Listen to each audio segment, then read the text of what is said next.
توجہ لینا اور توجہ برقرار رکھنا بہت فرق ہے۔ یہ بالکل ویسے ہے جیسے نماز پڑھنا اور نماز قائم کرنا۔ بات پہنچ رہی ہے نا؟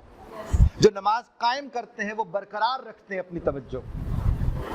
Am I clear؟ نماز پڑھنے میں، نماز قائم کرنے میں، توجہ لینے میں، توجہ قائم رکھنے میں، اور بالکل اسی طرح یاد رکھنے اور یاد کرنے میں بھی فرق ہوتا ہے۔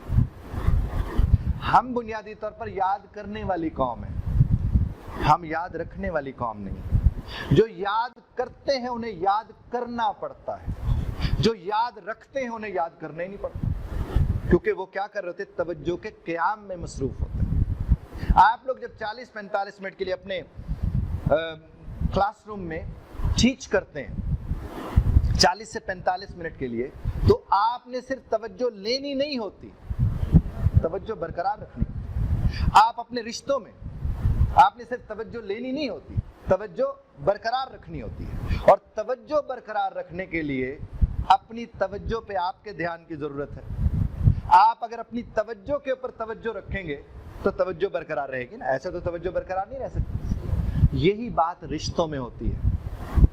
جب میں نے آپ سے جس طرح پہلے عرض کیا تھا کہ رشتے کے انٹرسٹ میں انٹرسٹ لیں تو توجہ برقرار رہے گی، اور رشتے مرمت مانگتے ہیں، یہ ہر دوسرے لمحے یہ ادھڑ جاتے ہیں، انہیں ترپائی کی ضرورت ہوتی ہے، اور ترپائی بھی توجہ ہے۔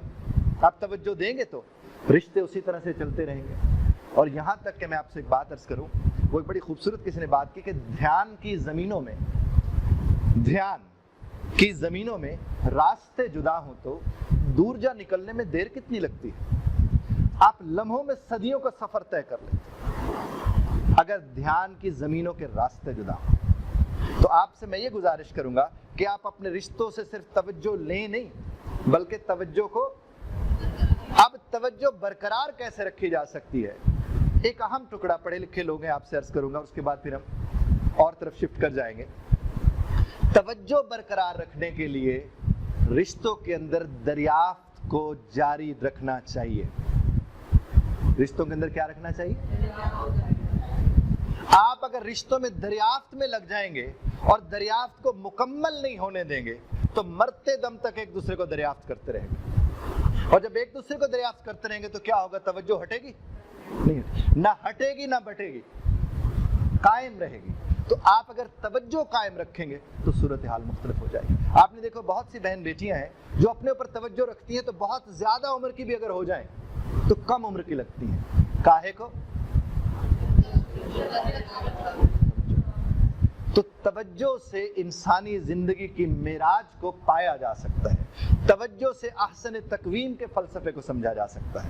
تو آپ نے کرنا کیا ہے؟ اپنی طرف توجہ رکھنی ہے، خود غرضی والی نہیں۔ یہ نہیں کہ میں اب اپنی طرف توجہ دوں گا یا دوں گی اور وہ بس اس طرح کہ اب مجھے کسی کی پرواہ نہیں ہے۔ یہ جو کہتے ہیں نا مجھے کسی کی پرواہ نہیں ہے، ان کو سب سے زیادہ پرواہ ہوتی ہے، اور ان کو سب کی پرواہ ہوتی ہے، اسی لیے واقعتاً ان کو کسی کی پرواہ نہیں ہوتی۔ امید ہے اب تک یہ والی بات پہنچی ہوگی۔